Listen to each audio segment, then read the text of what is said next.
right.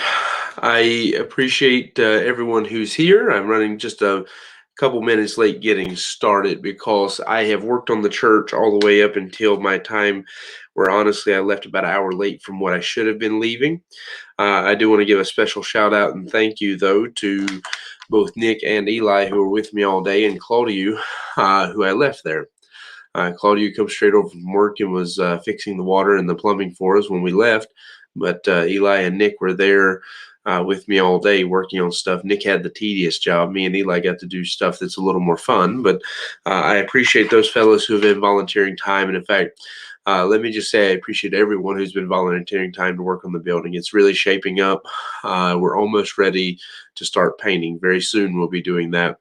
I'm trying to save it for this weekend because I have extra hands coming in. It'll be easier just to hand brushes or rollers to everybody and put them to work. So anyone who's interested in the building and wanting to help work, let me say that on Thursday or Friday we will for sure be painting by that point.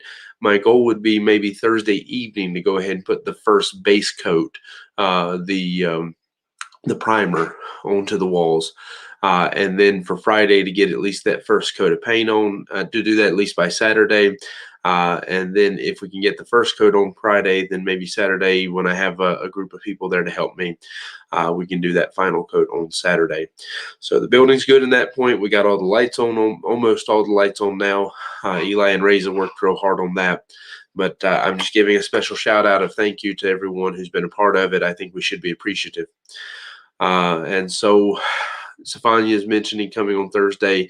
Anybody wants to plan, if something changes and I don't have I am not able to do painting for some reason by Thursday, I'll let everybody know. But if everybody wants to plan on painting Thursday or Friday, I will appreciate whoever has time to come over and do that. Saturday, JP, Gail, Jared, and Ariana are supposed to be there. So I've got a handful of people I know who can be. Mike, I think, will be as well by that point. So yeah, Nick's reminding a lot of paper needs to come off the wall still. So if Thursday during the day, if I can get some people to come over, I'll supply scrapers and we'll get all the stuff off the wall we can to have the walls ready for painting. So there's still work needs to be done. Thursday, if we don't get the paint with a primer, we'll at least need all hands we can get to scrape all the extra paper off. So this is jobs that anybody can do. You don't have to be the most specialized to do some of these. Nick and Reza have showed and taught what we need to do for the how to get the paper off. So we're ready for that. All right. I just wanted to give that. I don't want to hold us up, though, getting into the study. I appreciate everyone who's coming and joining in. I seem to have more people here than what's actually told me. So if you're here and you haven't left us a comment yet, please do. That way I know that you're here and you can really communicate and be a part of this the study with us. So we're going to be looking at Colossians chapter 3, of course. We're only going to be taking one verse from Colossians. If you weren't part of last week's study, I'll explain what the purpose behind that is. That last week, as I was thinking about trying to just go ahead and fit in everything it says here about husbands, wives, parents, and children, I realized that in reality, the Bible says so much on each of those individual subjects that it would almost be a disservice to them to lump it all together. So last week, we took the opportunity to go through and talk about most of those major verses that talk about the relationship of a wife to her husband. And I'd be honest, I really was very pleased with the way the study went. So I encourage anyone who didn't watch it to go back and watch that one about a godly wife, because I dealt with some passages that you find are very heavily debated in Scripture and gave you some good information in that one. That one will answer a lot of your controversial passages of Scripture better than you could probably ask for. So I would encourage that. But of course, with that, the natural follow-up then is that this week we'll be talking about godly husbands. And so there was a debate going on before I got here in the comments of whether or not this video was for certain people because they're not husbands as of yet. But I would say to them that you have ambition one day of being a husband, so it's definitely for you. And for anybody, a wife needs to know what to expect of her husband and how she could be a better wife even by learning that. And as well, you know people who it'd be good to be able to tell them what the Bible says about this subject. You may have to give advice to somebody someday. So these kind of lessons are always something. It's in the Bible. Everybody should learn it. Colossians chapter number 3, verse number 19. So Colossians 3, we're going to use this as our springboard and use it as the spine for the thoughts of the message today. Is there's two different thoughts within the verse, so we'll use those two thoughts to try to understand these things. It says, "Husbands, love your wives and be not bitter against them." So I believe those are the two thoughts we're going to look at. Love your wives. We'll look at how the Bible tells us to do that, and then we'll look at what does that mean to be not bitter against them. Because I do think that it's more there's something very important in that often gets neglected when discussing what a man's relationship and what a husband should be like within the marriage. So let's first go to the obvious one here, and that is the statement of husbands love your wives. I do think it's quite interesting, and it's something that probably should be mentioned, at least as an introduction to this, that you will have noticed last week as we were talking about wives, that we didn't find any passage wherein a wife is commanded to love her husband. And it's because the key ingredient of what God expects from each part of a marriage, that, for each party, that this is your job, is different. For a wife, it's submission. You notice almost every passage that deals with a wife is dealing with the context of submission. A husband, though, on the other hand, most all of those passages deal with love, and how that love should radiate outwardly and how that should affect the way we look at those people we love and so forth. But love is at the heart, just like submission is at the heart for women. Love is at the heart of what God says to men in terms of the marital relationship. I think that's very important to note. Now, that's not to say that wives shouldn't love their husbands or don't have to learn how to do it, because actually God speaks about this. That in I have it written down here, Titus chapter 2 and verse 4. He tells the older women to teach the younger women how to love their husbands. If you go back to Old Testament law, when you first got married, you weren't allowed to go to war. A man was not allowed to go to war who was first married. I want to think for either 1 year or 2 years until after they had been married, because God said it was more important for them to stay home and build that marital relationship than it would be for them to go off to war. And so it's actually a very interesting thing that God understands that for a man, and we're not considered to be the most loving creatures by nature, the capacity to choose to love a woman comes more natural to us than it is for a woman to learn to love a man. And that sounds maybe crazy to some people, but in reality it's true. And that's why most relationships, you'll find that the man was the one who fell in love first. And Nick's confirming it's 1 year, and I have that in my notes. I just didn't want to pause to read. But anyways, the marital relationship is something that most men I know, they were the one who fell in love first. There's very few exceptions I know to that. In my case, of course, my wife did. We know the story. We joke about it all the time that she didn't like me. I loved her. I was already madly in love with her before she ever even started to like me. I was probably in love with her before she ever even knew what my name was, knowing her, because she claims she didn't even know who I was for a long time when we were first talking. But my point being is that in most every situation, Fanya and Rebecca are here, I'm sure they will agree that he was the one who was in love first. It's normal, and part of it's because of the way we're made. Part of it's because of the way the marriage relationship is made. It's made to reflect, as we're going to see in the passage we're going to, the relationship between Christ and his church. And so because of the fact that it reflects that relationship between Christ and his church, there is a difference in a lot of these things in the way that we relate to one another. And it's obvious, just to put it this way, that Christ says that the Bible tells us here in his love, not that we first loved him, but that he loved himself, that he loved us and gave himself for us. That's very similar to what we're talking about with marriage. Is that usually the man has to love and needs to make the sacrifices to make the relationship come about. And that's why it's normal that it's that way. I want to take a second to give greetings. I think Bella's with us because I see that she's responding on Facebook, and Lori is as well. So I better be careful what I say about Lori tonight. But with that in mind, I do want to go to what is probably the most prominent passage, the most important passage to talk about then with dealing with this subject of how a husband should love their wife, and that would be Ephesians chapter 5. We were there a little bit last week, but we're going to take it in more detail this week. So Ephesians chapter 5, this time in verse 22. It says, "Wives, submit yourselves unto your own husbands as unto the Lord." It's from last week, we read that. "For the husband is the head of the wife, even as Christ is the head of the church, and he is the Savior of the body. Therefore, as the church is subject unto Christ, so let the wives be to their own husbands in everything. Husbands, love your wives, even as Christ loved the church and gave himself for it, that he might sanctify and cleanse it with the washing of water by the word, that he might present it to himself a glorious church, not having spot or wrinkle or anything such, but that it should be holy and without blemish. So I'll pause there. We'll talk about the later half of that in a moment. What you find in this passage to me is something really incredible, more than you probably even realize. And I'll give you the easy version of it first. When we talk about husbands, love your wives as Christ loved the church and gave himself for it, we understand what that means. And this is the easy version of what this is talking about. And this is going to be tough. So you'll hate to hear when we get to the tough side. That what he's discussing is this idea that my love for my wife, and any husband should, the love for their wife, what it should be, is the kind of love that you'd be willing to sacrifice yourself for that person. That I should be willing to give up, to sacrifice, to bear the burdens, to bear the cross, whatever is necessary for my marriage. I should be the one willing to do that, to make this relationship possible, to make it work, just day-to-day life. When you look at our relationship to Christ, ask yourself, what has he put into it, and what has he done because of his deep love for us? And then that can be retrofitted to fit to what God expects me to do as a husband. That's the relationship in a simplified version.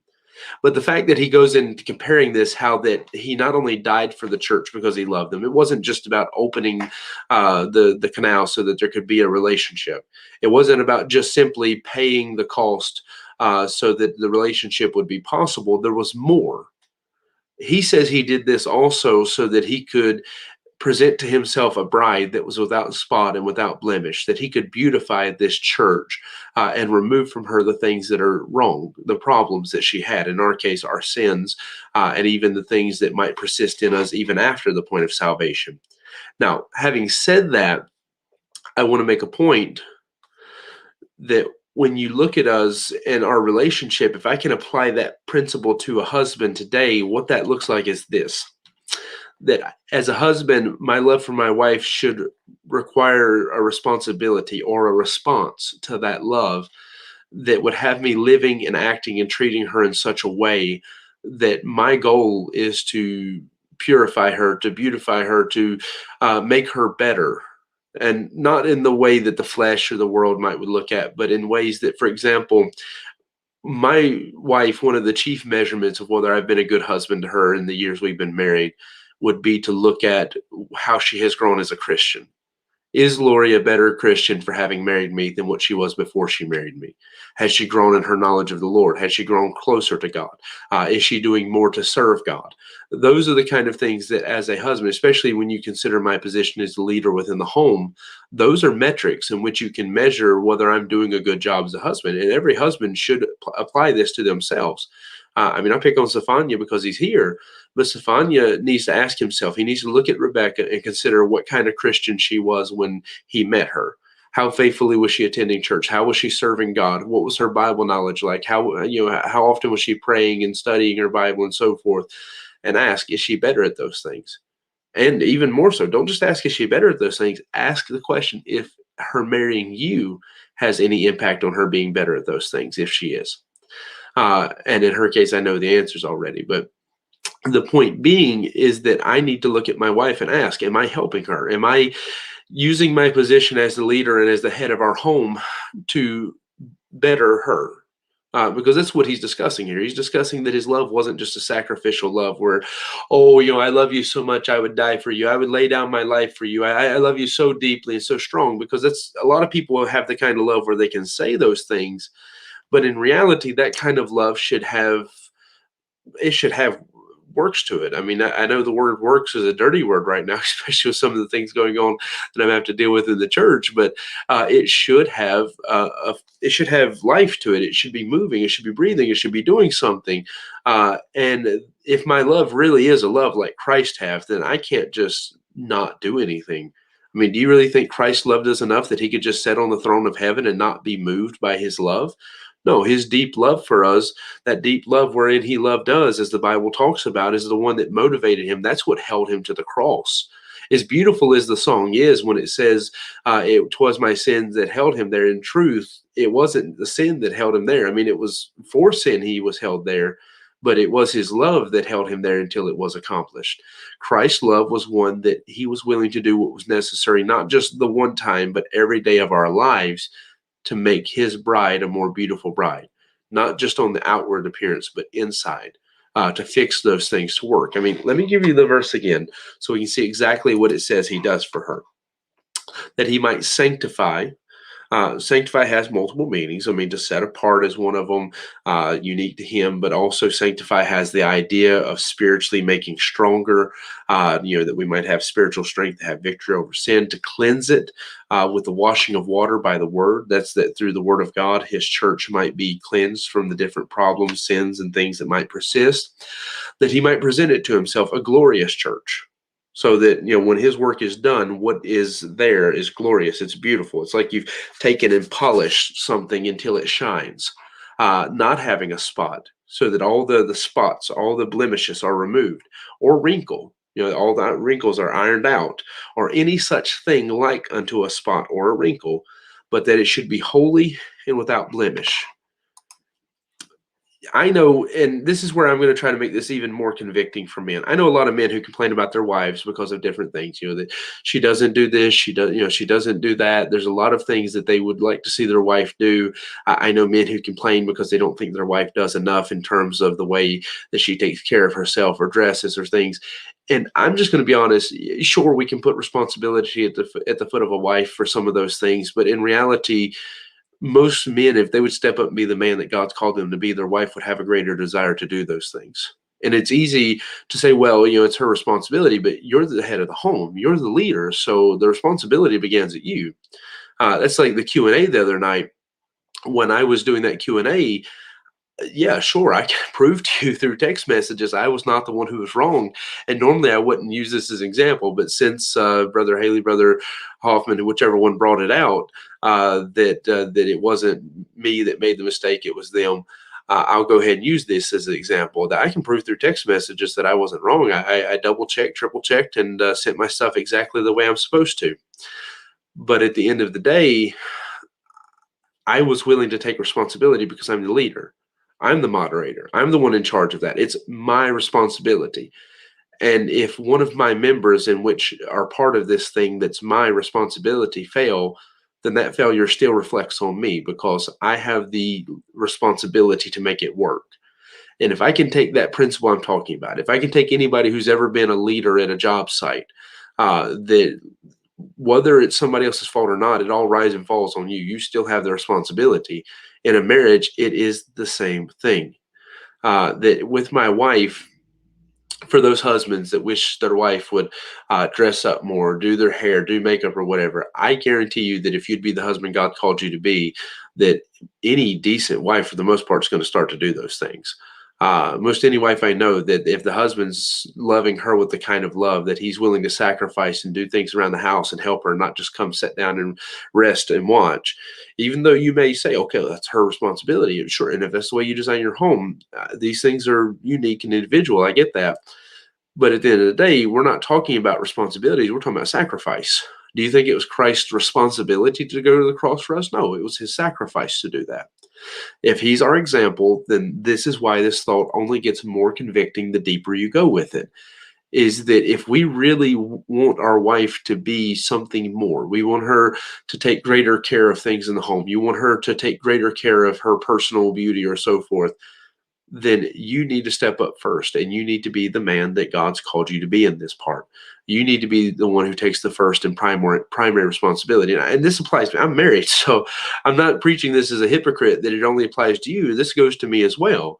That if I have some issue with Lori, who claims in the comments that she does everything and there's nothing to complain about, but in reality, I look at myself and I realize something, that we have a marriage where she is a housewife and I am the one who works and provides for our home. And it's easy for me to take advantage of that and to feel like, okay, it's her job to do this with the kids. There's her job to do that. But I spend time with my kids and I know how annoying they can be. And I realize sometimes that I need to uh, take some of that off of her shoulder from time to time, and that from time to time, I need to bring them up here to my office and let them be in my hair while I try to work. That way, she at least has a moment of rest, a moment of peace. And if I would do those things, then a lot of the frustrations, maybe times where we butt heads, wouldn't happen because I would get rid of the instigators, those little ones who were weary her before I ever get to see her. If you understand the point I'm making there, is that we as men, if we see a problem within our home or within our marriage, the first thing we should fix is ourselves, probably. Because a lot of times there's something we are doing or not doing that is at the heart of this issue. And if we fix that, then we have a greater capacity or foundation in which we can work from to try to fix the other problems. But when you see that Christ's goal was not just to initiate a relationship, but to use that relationship to make his church the better, then you have the same responsibility being placed on the shoulders of every husband. It's not just your job to woo your wife and to convince her to love you, but it's your job to spend the rest of your life making her the better. And that if you really love her, that's how it will be seen. That'll be the evidence that every day you're trying to use your position as her husband to make her better. The same way as a father, you would try to make your children better. You're the head of that relationship. You're the head of that home, all of that. And you have responsibility not just to initiate a relationship, but to use that relationship to make you and her better. Because obviously you need to better yourself as well. So that's what I think is being presented in that part of Ephesians chapter 5. I'm trying not to get distracted by everybody arguing about Nick's wedding. I will say that Nick has told us that his number one problem with his wife is just simply that he hasn't found her yet. So if anybody's looking for Nick, he's in the comments. You can message him. Ephesians 5:28. So ought men to love their wives as their own bodies. He that loveth his wife loveth himself. For no man ever yet hated his own flesh, but nourisheth and cherisheth it, even as the Lord the church. For we are members of his body, of his flesh, and of his bones. For this cause shall a man leave his father and mother, and shall be joined unto his wife, and they two shall be one flesh. This is a great mystery, but I speak concerning Christ and the church. Nevertheless, let every one of you in particular so love his wife, even as himself, and the wife see that she reverence her husband. So, going back to the point about men, what you find in this is, again, to me, a simple thought that the first thought of this passage is to love as Christ loves the church, that he paid whatever cost necessary, took every responsibility upon himself to not only initiate the relationship and to love us first, even when we didn't love him, or even if we were unlovable or any of these kind of things, that he made that conscious decision to love with a love so deep and sacrificial that he would give anything for us. That's the surface level of that, so that he then, once having initiated the relationship, could use all of his ability and pour himself into us to make us the better. Because it's not just saying, "Oh, I'm the head of the house, you have to be better." What I'm talking about is what Christ does, where he pours himself. He uses his power. He uses everything that he has in our life to make us the better. It's not just that he demands it of us. He makes us better. Then you come to this second thought, which is the thought that concerning a husband, our love for our wife should be as to our own flesh. And this is one that, like I say, it's just as simple. You take care of yourself. Some do better than others, but you groom yourself, you bathe yourself, you feed yourself, you rest. When you're tired, you want to sit down and relax. When you're hungry, you want to sit down and eat.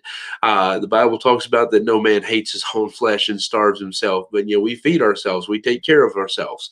In fact, for most of us, the number one person we take care of is ourselves. But in a marriage, that's not the way it has to be, nor should it be. That in a marriage, God explains that you leave father, mother, you leave these previous connections that were the priority maybe in your life, that the person, for example, before marriage, you have a father and mother who have some authority over you, and you step out from that and you step out on your own, and now you have your own family. You're not just the lower part of somebody else's family, but you step now to a place where you have your own family and your own responsibilities, and you become one flesh with your wife. That it's one person now, that you are the same. And it's something that you really in a marriage have to learn this. I understand it's not the easiest thing to understand or appreciate, but for example, Lori has money that is her money, but it's not because the fact that we have to separate this your money versus my money. No, it's because I want her to have this, and it's almost like a gift to her that I want her to have this, that she doesn't always have to come to me and ask, that it's hers. She's a housewife, she doesn't have that income coming in. So here, I want you to have money that's yours and that you can go and take care of it and do what you want to with it. But it's not something of a issue of this is yours, this is mine, this is yours, this is mine. In fact, to the contrary, everything I have, unless it's designated to a purpose that it cannot be moved, is available to her, and she knows that. It's something, and even the money she has, when we go to the store, many times she'll pay with that money, because it's not something where it's a greedy issue. We understand that if I succeed, she succeeds with me. If I fail, she fails with me, and vice versa, that we are in this together. Neither one of us can succeed without the other succeeding, and neither one of us can fail without the other failing. That if we ever get to the place where our lives are so separate that one can succeed without the other or fail without the other, then we get to a place where we are not functioning as one anymore, that we're not functioning as a couple. And so God uses that illustration then, that because two become one flesh, to help you understand that as a husband, the same way that if you're tired, you would put your feet up and you would rest. You need to treat your wife in the same way, that when she's tired, you set her down and make her rest. That when you're hungry, you eat. Okay, well, you make sure your wife has food. Take care of her. You take care of her just like you would take care of yourself. And if you compare that with the Christ-like love, then in all honesty, you take care of her probably better than you take care of yourself, would be right. You certainly wouldn't be wrong to do that. And so we as believers, if we really take God at his word, what is expected of us as husbands is to love, first of all, as Christ loved, and then by extension that we would love our wife as one flesh, understanding that this is not me loving somebody else. It's for my health and my benefit. It's for my marriage. That I am blessed by being a blessing to her. I am helped by helping her, which goes back to my original thought, that if you want to use your position as a husband to help better your wife, then part of it comes down to realizing that your life is better off when you make her life better off. When you do things to help her, your life is better off as well. And then you come to that statement of be not bitter against them. In all honesty, this is the one that opens up to me what is probably the more controversial or convicting part of these thoughts of what I think God says for men. But I'll start with the nice part of it first. That the Bible is clear that a wife is not supposed to be a burden to her husband. And it's obvious that it can't happen. I know plenty of times where it can't happen. That any relationship can be burdensome, and wives can be a burden to their husband for different reasons. Sometimes you have a wife who's contentious. Sometimes you have a wife who is overbearing and tries to usurp the authority. There's a lot of reasons why this thing that was meant to be a blessing, and that God says in Proverbs 18:22 that he that findeth a wife findeth a good thing and obtaineth the favor of the Lord. That this is presented to you as one of the highest blessings a man can ever have bestowed upon him in his life, that even that can be a burden sometimes. And even a good wife can sometimes be burdensome to you, that you don't necessarily enjoy having to do everything that you have to do. And I think that's where this idea of be not bitter against them comes from, that I really think that even though wife is supposed to be a blessing, that there are times where being the provider, being the one who has to bear the responsibility, being the one who has to take all of that, that it can make you bitter against the people that you're doing this for. Sometimes you lose appreciation and you lose sight of why you're doing this. When you go to work every day and you're doing these things, and especially if you're following the Bible pattern, it can actually lend to this bitterness, because of the fact that you're looking at it and you don't realize that your wife's at home and being the keeper of the home for a reason. And so I know plenty of men who almost get this bitter idea that, my wife is at home and here I am working. But the truth is, a lot of these problems come about, one, because we've lost sight of what is right. The other is because if you don't do the Bible pattern and you have the wife working, then you bring in bitterness, you bring in problems into your marriage that don't really need to be there. For financial reasons, you choose to do that. And so you add extra stress and extra burdens on it. It's like me, wanting to save 2 trips with my car. So instead of putting a reasonable amount of weight in it, I put so much weight in it that the back of it's dragging on the ground, and then I don't understand why I'm breaking my car. When we choose to go away from the Bible pattern and run our marriages and our homes our own personal ways based off of the philosophies and teachings of society, and what our flesh seems to think is what's best, just to be honest with you, you're putting stress on your marriage in that same way. And that's why this thing that's meant to be a blessing and meant to be that God says you found favor of the Lord, sometimes can be stressful. It can be something that lends into bitterness. Um, but I do want to give you, just to enforce that fact, that your wife is supposed to be a blessing. I mean, God said that when he made a wife for Adam, that she was made to be a help that was meet for him, that was proper, that was perfect, that it was that other piece of the puzzle. It was everything that he was lacking. And those of us who are married can attest to that my wife is every piece that I'm lacking. She brings in and covers all the places where I need her. She is a help that is meet for me. But I want to give you Proverbs 5:18 and 19, because it is a passage that reminds us that while there are things that we do, or there are times where we lose perspective, uh, and even if we're doing it the right way, we might lose perspective, and it makes us bitter towards our blessing. And that sounds crazy. How do you get bitter towards a blessing? But it does happen. And so Proverbs 5:18 and 19. It says, "Let thy fountain be blessed, and rejoice with the wife of thy youth. Let her be as the loving hind and pleasant roe. Let her breast satisfy thee at all times, and be thou ravished always with her love." So God intended that a man would be overwhelmed, that he'd be ravished with his wife and with the love that he has for her, that it would be something that is truly a blessing to you, that he that findeth a wife findeth a good thing. And it's a crazy idea, maybe, that something that was given as a blessing can become a burden, but it's not as crazy as it sounds when you realize that we have this, that sometimes we fail to appreciate just what we have, or we abuse what we have so that it then becomes a burden because it's not functioning the way it was designed to. There's a lot of reasons why this kind of thing happens. I mean, let me put it like this. Let's say you're the kind of person that you dream all your life of having a boat, and you finally get that boat and you think it's a blessing, but then once you get it, you realize that there's actually care involved in it. You have to take care of the motor, you have to take care of all this stuff. Every time you take it in and out of the water, there's things you have to do. And eventually you realize it's more of a burden than you thought it was, that it's not all just fun and games. And this is what happens with some people when it concerns a wife. In fact, this is something, I'll use an example from something Nick said in one of our conversations yesterday or today, that he was talking about the different mentality of someone who chooses to be a whoremonger. And he made a great point, that he says somebody who chooses to do that is because he wants the benefits of having a wife, but he doesn't want in reality, he's missing the true benefit, and that's the intimacy, but he doesn't want the burdens. And so he chooses to go this route of not being the caretaker, the helper, or so forth to a wife.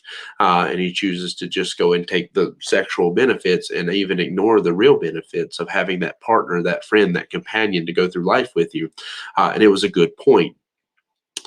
But when you look at this, when it comes to a situation with a wife, some people, the reason why they don't understand and they get bitter, it comes down to the fact that they don't understand what the relationship is supposed to be.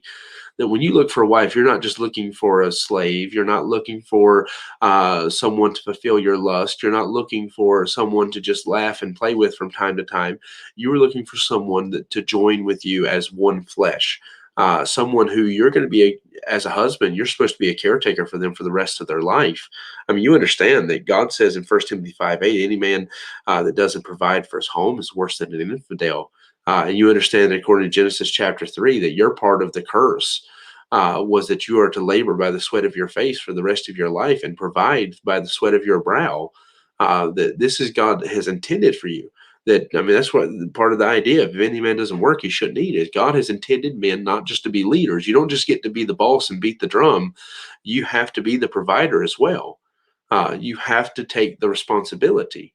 And this is, if I can pick on men for a minute, this is where most men fail, is they want to beat their chest and say that I'm the man of this home and I wear the pants in this house and so forth.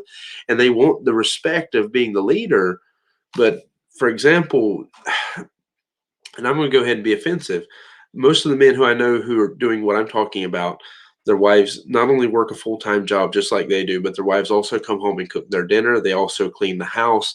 They do all of their wifely duties while also doing the responsibility of the man as the provider of the home.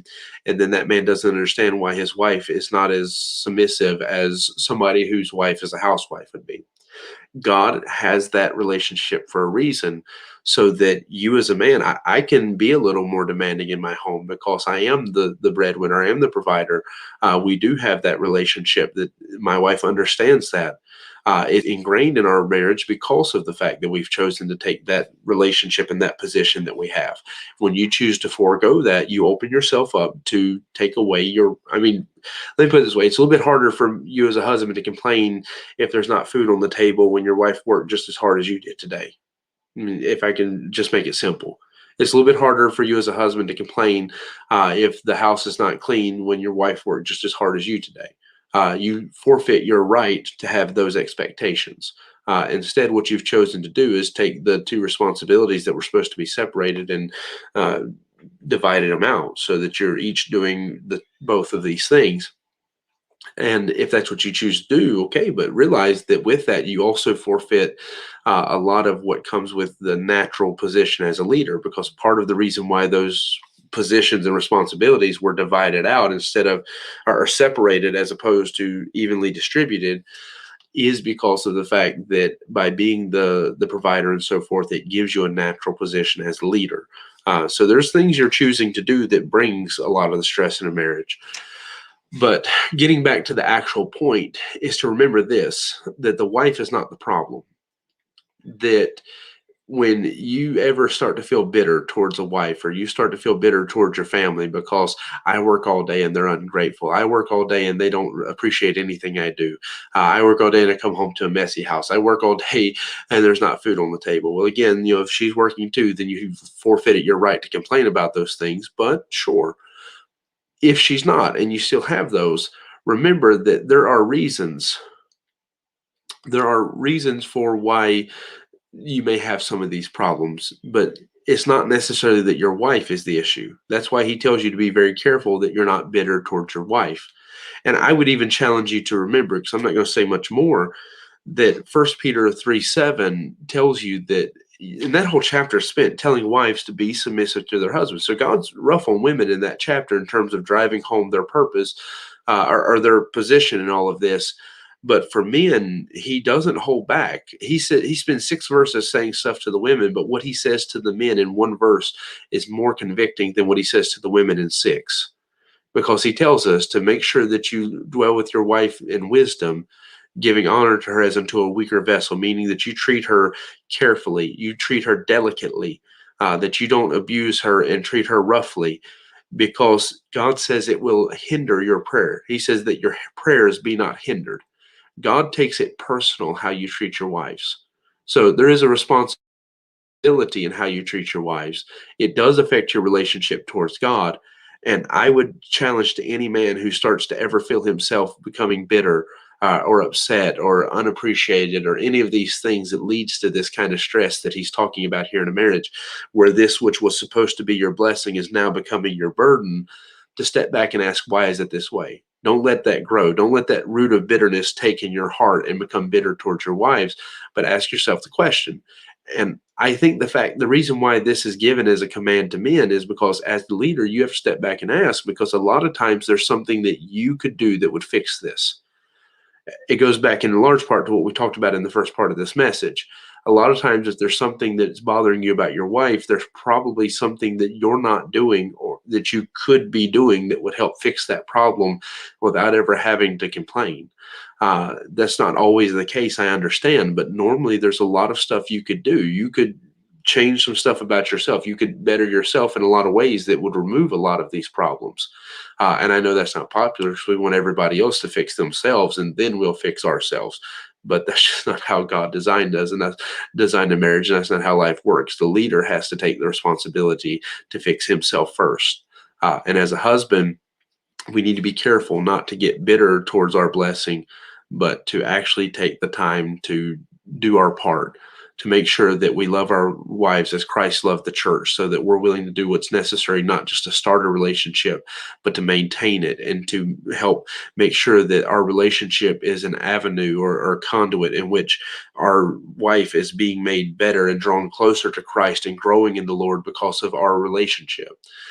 We need to make sure that we are fulfilling our responsibilities as the leader, as the provider, as all of these things. Because in reality, if we are doing our job well, a lot of the issues that we struggle with would probably dissipate. And I do think that's why God's a little tougher on men with this. And that's why, for example, with women, the reminder of being submissive is that it's fitting in the Lord, meaning it's proper. It's what God expects of you. Whereas with men, it's love your wives and do not be bitter. I think that's a harsher statement. I think it's something with more sternness to it, because he's making a point to us that don't just get upset when you don't like something. Look and see what the problem is and what can you do to fix it, because you are the leader, you are the head of the marriage. So, having said that, I think I don't feel like I expressed some of what I want to say tonight as eloquently or as well as I would have liked to, but hopefully my point was fair enough understood. However, I'm going to give a chance if you've got some questions, something you want to ask. I'll be glad to try to take some time to answer it, and we'll take a few minutes for that. Give me just a moment to read these comments that are already here, and maybe by that time, if somebody has a question, they'll have a chance to do that.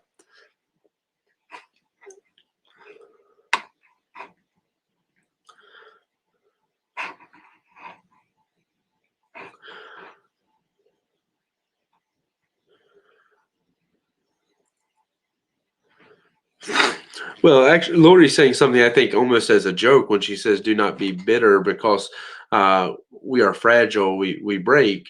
But the truth is, there's a little bit of that as well that is hopefully understood in what I was saying. That God has more expectation of you as a husband. You're supposed to be the one who can take it. If there's something hard to do, you should take it. If there's a burden, you should take it. If there's a cross that has to be borne, you should take it. Whereas your wife, you're to regard her as something more fragile, something more delicate.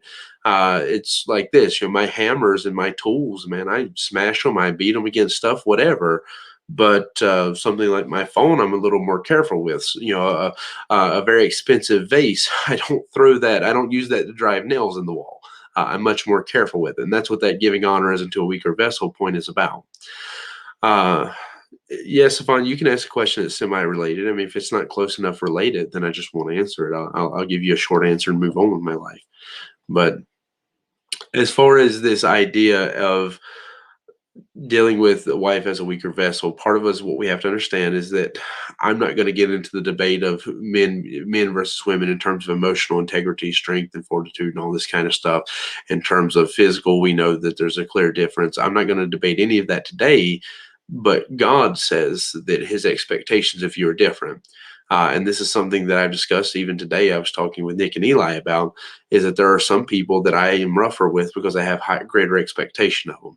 That even in my children, I can illustrate this, that I have more expectation of Josiah than I do Emily, because of the fact that he is older than her. He should know more. He should be more capable of stuff. Even that he's a boy, I have certain places where I have higher expectations, because physically he should be stronger. There's stuff that he should do.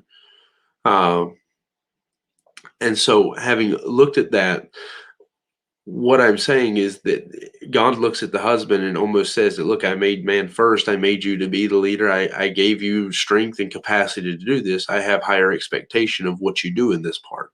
It's not fair to say it that way, because that's not exactly what he's saying, because he has some pretty high expectations of women. I mean, to submit yourself to the authority of another is a big ask. It's not a small thing that he's putting on them.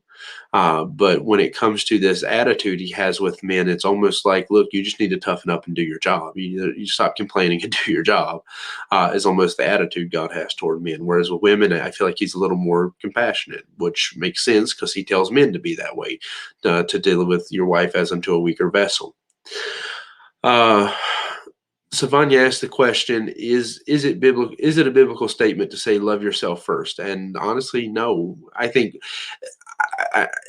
where the issue comes from in this is that God tells us a lot of times to love as yourself. So people would look at that and think that, oh, okay, I'm supposed to love myself first. So I'm giving a defense. Obviously, there's a lot of people who come at this with the whole non-biblical angle, but I'm talking about somebody who would read the Bible and walk away with that mentality. That they would read all of those statements as love your wife as yourself, love your neighbor as yourself, love your brother as yourself, so forth. And they would get this idea that loving yourself comes first. But that's not why. The reason why God says love as yourself is because that's what you do. That's your nature. Unless Christ has made a difference in your heart, the average person loves themselves. Even sometimes they don't realize how much they love themselves. I mean, I know plenty of people who are sacrificial until it comes down to who gets this one certain thing. There's a limit to that sacrificial or servant attitude they have. So at the end of the day, the idea of love yourself first, it's not biblical to hate yourself. I'm not promoting any of that. I'm just saying this idea of love yourself first. Actually, biblically, we'd be better off if we can learn how to love others above ourselves. In fact, that's actually the new commandment: to love the brethren as Christ loved also you. Is a commandment to love in such a way where you're willing to sacrifice yourself for others. I mean, that is a love that requires that you submit yourself, that you humble yourself, so that you might exalt somebody else to a place that you'd be willing to die for them.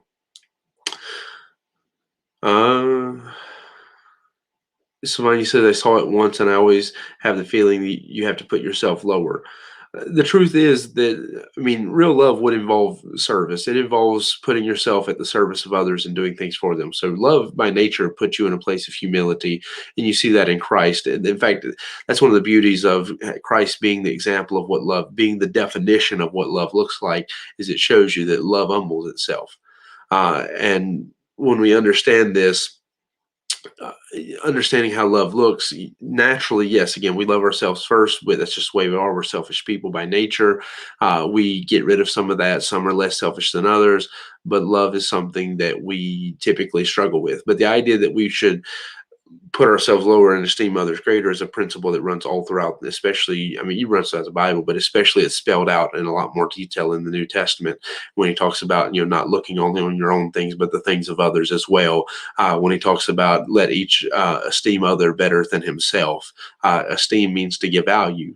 Love, in all honesty, is a choice to give value to something. It is a choice to value something, to hold it precious and dear within your heart. So esteeming and love go close together. I mean, esteeming something is part of loving something. My wife, I love her, and that means, at least in one part, that means that I have chosen that regardless of how valuable she is to you, that to me she is precious and she is valuable because she's my wife. I love her. And you see that the fact that I can say that in a way to where those two things are synonymous shows you that those two things go hand in hand together, that love is a choice to esteem something of greater value, to make it precious to you. So, yeah, you're correct, Stefania, in what you're saying in terms of that the Bible commands us to esteem other, to choose to love other, and value others better than self. It is biblical that we would do that. That you should love yourself first is not. It's the flesh and the world's mentality. And in fact, if anything, those verses telling us to love equal to self is God combating that. It's telling you, no, you should love at the least. You should love people equal to yourself. It's not about loving yourself first. So hopefully my answer made sense and wasn't too rambling. Again, I worked all the way until I come here to do this. And so at this point, I don't know if anything I say makes sense anymore.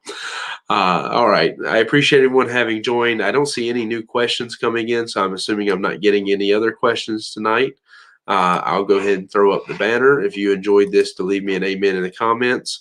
For Stefania, if the way I said it didn't make sense, then the short answer is, yeah, you were right. Eli's quiet because Eli got convicted about being sacrificial and all that for your wife. He thought he was getting a slave to take care of him and wash his feet for him. I'm joking. I'm really joking. Don't anybody think that's serious. I'm just joking about Eli. He's probably quiet because he usually has internet problems while we're doing this. He also worked today, so maybe he is tired. But anyways, I thank you again, everyone who was part of this. I appreciate you having joined. Remember, next week we're not going to be with this. It's not going to be the study in Colossians. It won't be necessarily live this way. It will be done through Zoom. And so if you want to join us, you let me know. You don't have to be a part of Kent Baptist Church. You can be from anywhere in the world. It does not matter to me, as long as you're going to be respectful of the situation. that we're having a Bible study. And as long as you're respectful of that, you're more than welcome. But you contact me and I'll send you the link to join us in Zoom. So next week we won't be on YouTube and Facebook. If everything goes well, then I may post the video of the lesson later, but I do that later. If you want to be live with us and be a part of the discussion, then join us on Zoom next week at the same time at 7. I highly recommend it. And appreciate you, joining with us. Lori solved the dilemma of why Eli was quiet. He was looking for a wife. So now we know the answers to why Eli was quiet. All right. Thank you again, everyone. I appreciate it. I'm glad that there was a fellowship within the comments. I encourage that, especially with this particular study. It means sometimes I have to ignore you and not pay attention to what's being said. But I appreciate everyone joining. And now Eli has said that he was actually looking for cinnamon cake. So if you're concerned about Eli, we have determined that he's okay. He just wanted cake. So, all right. I will hopefully see everyone from my church tomorrow night at church. You're welcome to join us online for that as well. If you're not going to be here with us. And then, of course, like I say, for next week, if you want to be part of the Zoom Bible study with Brother Coogan East and get in on that, you're more than welcome to. Just let me know so I can send you the link through Zoom. All right, thank you.